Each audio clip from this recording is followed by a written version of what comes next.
हमने आज ये जो 2 रोज़ा इंटरनेशनल कॉन्फ्रेंस अपने कॉलेज में की है, इसका मुद्दा यही है कि हम अपनी सोसाइटी के लिए काम कर सकें। हमारे जो हायर एजुकेशन इंस्टीट्यूशंस हैं, जहाँ कि हमने देखा गया है कि ज़्यादा फुटफॉल हमारी बच्चियों का है, उन बच्चियों को किस तरह से हमने सेफ़ और सिक्योर रखना है और उनकी एजुकेशन को किस तरह से हमने प्रमोट करना है और हमने लड़कियों का एनरोलमेंट अपने कॉलेजेस में किस तरह से इंक्रीज़ करना है। इन सब चीज़ों पे हम बातें करेंगे इस 2 रोज़ा कॉन्फ्रेंस में, जिसमें हमें ना कि नेशनल बट इंटरनेशनल स्पीकर्स भी जोड़े हैं, जो कि हमें बताएंगे कि इस क्राइम अगेंस्ट वुमेन को लेके एक रिकमेंडेशंस या एक हम सजेशंस देंगे जो हम अपने डिपार्टमेंट को भी पास करेंगे। और हमारी कोशिश ये रहेगी कि हम अपने कैंपसेस को, अपने हायर एजुकेशन इंस्टीट्यूशंस को इतना सेफ़ और सिक्योर बनाएं कि हमारी लड़कियों के लिए पढ़ना जो है एक फ़ख्र की बात हो और उनको कोई भी प्रॉब्लम अपने इदारों में फेस ना कर पाएँ। शायद इसीलिए इसमें जो पार्टिसिपेंट्स दिल्ली वगैरह से आए या यहाँ के स्टूडेंट्स हैं, इसलिए एक जो एक दूसरे के साथ इंटरेक्शन होगी, इन फ्यूचर ये चीज़ें बढ़ने जाए एक एतदाल में। बिल्कुल, आपने सही फरमाया है कि हमने सब कॉलेजेस से जो हमारी इंटरनल कंप्लेंट कमेटीज़ हैं उनके कन्वीनियर्स को बुलाया है। हमारे फीमेल स्टूडेंट्स हैं इसमें, हमारे मेल स्टूडेंट्स हैं इसमें, हमारे फैकल्टी मेंबर्स हैं इसमें। ये सारे स्टेक होल्डर्स को हमने जोड़ने की कोशिश की है ताकि हम ये क्राइम अगेंस्ट वुमेन जो अभी भी हम महसूस कर रहे हैं कि बढ़ता ही जा रहा है साल ब साल, इसको हम किस तरह से मिनिमाइज़ करें इसके इफ़ेक्ट को, और इदारे जो हैं, तालीमी इदारे जो हैं वो तालीम के लिए रहें और लड़कियों को एम्पावर करें और पूरी सोसाइटी को सेंसिटाइज़ करें ताकि जो हमारी नेशनल एजुकेशन पॉलिसी का भी एम है उसको भी हम अटेन कर सकेंगे। मुझे लगता है कि सबसे पहले जो लड़की को चाहिए कि उसको एजुकेशन दे, उसको awareness they at the right time. जो यूनिवर्सलाइजेशन ऑफ एजुकेशन है, जो गवर्नमेंट ने ऑलरेडी पॉलिसी बनाई हुई है, अगर लड़कियों को एडिकेट एजुकेशन दे के उनकी राइट्स क्या है, उनकी वैल्यूज़ क्या है, शायद क्राइम बहुत कम हो सकते हैं। और उनको ये भी उनको एम्पावरमेंट दे कि आगे जाके उनको करना क्या है, तो शायद वो अगर राइट पाथ चूज़ करेंगी तो क्राइम जो है बहुत कम हो सकते हैं। तो कितना ज़रूरी है फिर इन चीज़ों को कंट्रोल करना, अवेयर करना, इस तरह के कॉन्फ्रेंसेस या सेमिनार या वर्कशॉप्स होनी चाहिए जो कॉलेज ऑफ एजुकेशन कर रहा है? अभी जो कॉलेज ऑफ एजुकेशन ने ये क्राइम अगेंस्ट वुमेन का वर्कशॉप किया हुआ है या हम कहेंगे इंटरनेशनल कॉन्फ्रेंस हुई है, इससे हमें ये पता चल जाता है कि लड़कियों को अवेयरनेस करना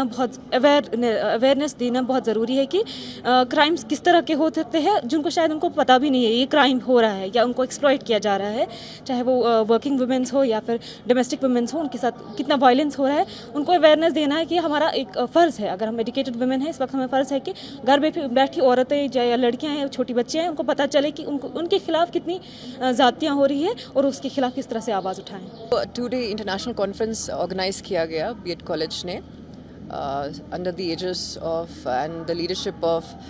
miss doctor professor Seema Naaz. उनका ये जो मकसद है ये अवेयरनेस जनरेट करना है कि जो औरतों के खिलाफ जुर्म हैं वो बढ़ते जा रहे हैं and there is an imminent need to address this issue and to nip it in the bud. Of course, it is a collaborative effort.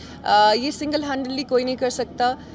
The civil society organization, judiciary, law,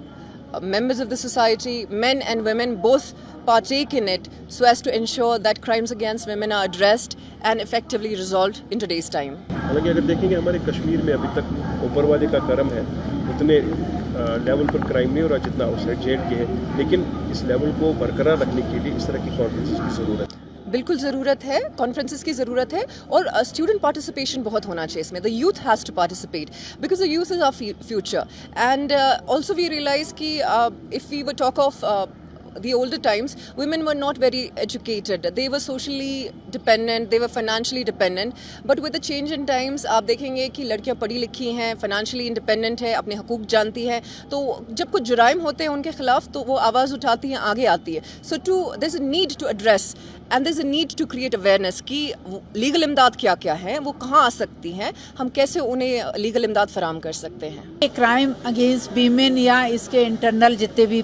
part हैं, internal complaint committee है, human trafficking है, social construction of gender हैं, इन सारे विषयों पर बात करने की इसलिए ज़रूरत है कि पूरी दुनिया की जितनी भी आबादी है उसको जन्म देने वाली माँ है. अगर माँ है तो संतान के तौर पर मेल फीमेल थर्ड जेंडर कुछ भी होता है, यानी ये पूरी आबादी का मसला है. और जितने भी रिपोर्टेड क्राइम हैं क्राइम अगेंस्ट वीमेन के अंतर्गत, उसके सारे आंकड़े जो सेंसस डाटा हैं वो कहते हैं कि 60 और 70% विद इन फैमिली हैं. तो विद इन फैमिली तो सारे रिश्ते के लोग होते हैं और आउटसाइड में भी वैसे ही जाते हैं। जैसे हमारे विद्यार्थी किसी किसी कम्युनिटी से, किसी कल्चर से, किसी रिलीजन से, किसी कास्ट से यहाँ तक पहुँचे हैं, तो उनके यहाँ जिस तरीके की बातचीत होती है, जैसी भाषा शैली होती है, वहाँ पे कोई नियम कायदा कानून की बातें नहीं बताई जाती हैं, बट एक वो सोशल सिस्टम से इधर आ जाते हैं। तो अगर हम जेंडर सेंसिटाइजेशन को यहाँ विद्यार्थियों को पढ़ा देते हैं तो विद्यार्थियों को पता हो जाता है कि उनकी जेंडर सेंसिटिव दृष्टि कैसी होनी चाहिए, उन्हें कैसी बातचीत करनी चाहिए, क्या वो कर सकते हैं, क्या नहीं कर सकते हैं, एब्यूजिंग लैंग्वेज नहीं बोल सकते हैं, इशारे में बात नहीं कर सकते हैं, दो तरफा बात नहीं कर सकते हैं, इससे जुड़े क्या लॉ हैं, उनकी क्या पनिशमेंट हो सकती है। तो जब इस तरीके की सब बातें बच्चों को हम बता दें तो हम बीइंग ए टीचर सोसाइटी के प्रति, अपने देश के प्रति बच्चों को जिम्मेदार बना देंगे ताकि वो बिना किसी कारण के उलझे नहीं। और क्राइम अगेंस्ट वीमेन में जो डोमेस्टिक वायलेंस से लेके फीमेल फेटिसाइड से लेके जो सिलसिला शुरू होता है वो डेथ बेड पे किसी भी रिलीजन की वुमेन हो उसके साथ हो सकता है। सारे पुरुष गलत नहीं हैं, सारी महिलाएं अच्छी नहीं हैं, सारी महिलाएं गड़बड़ नहीं है, सारे पुरुष गड़बड़ नहीं है। तो कुछ लोग जो गड़बड़ हैं उनसे बचाने के लिए कुछ नियम हैं, कायदे हैं, कानून हैं, उनके स्ट्रगल हैं, उनकी पढ़ाइयाँ हैं। उसके विषय पे जब आप बार बार बात करोगे, बार बार कहोगे, तो लोग उस चीज़ को समझेंगे कि आखिर इसको कैसे रिड्यूस किया जाना चाहिए।